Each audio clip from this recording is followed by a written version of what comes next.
শানে সাহাবা জাতীয় ক্ষতি ফাউন্ডেশন কুমিল্লা মহানগর মনে করে আমি মেডিকেল সেবার সাথে জড়িত মডার্ন হসপিটাল ইসলাম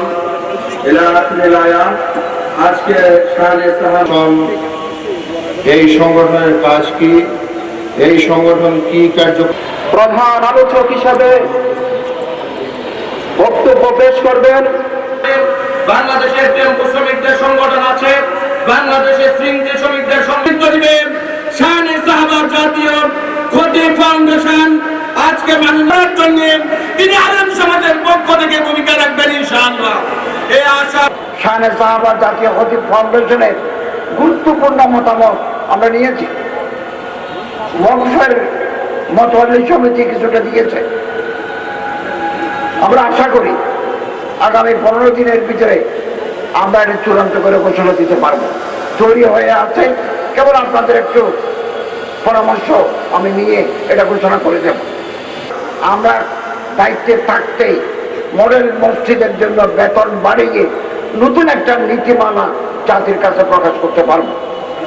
ওনাকে এমন কিছু মন্তব্য করেছে যেটা সারা বাংলাদেশের ইমাম খতিব আমাদের মাননীয় ধর্ম উপদেষ্টাকে নিয়ে বিভিন্ন সময় হিংসাত্মক মন্তব্য করেন এবং গ্রামের সাথে রাষ্ট্র রয়েছে, তাদের উপর কোন আক্রমণ নির্যাতন হলে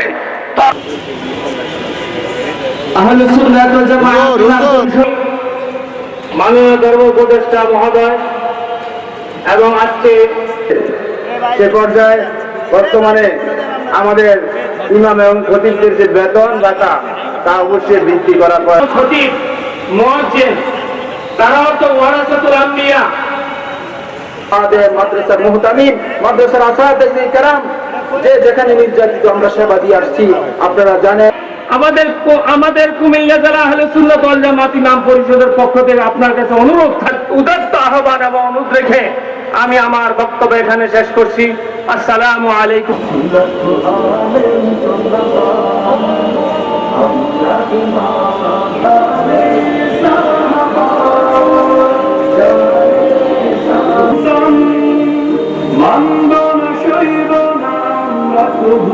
মূল অধিবেশন এখনই শুরু হতে যাচ্ছে।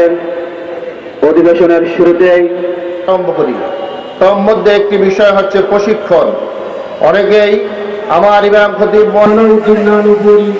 পীর সাহেব বারাকাল্লাহু ফি হায়াতি অংশগ্রহণ করছে। আব্দুল্লাহ আল মামুন মুস্তাফি হাফিজাহুল্লাহ।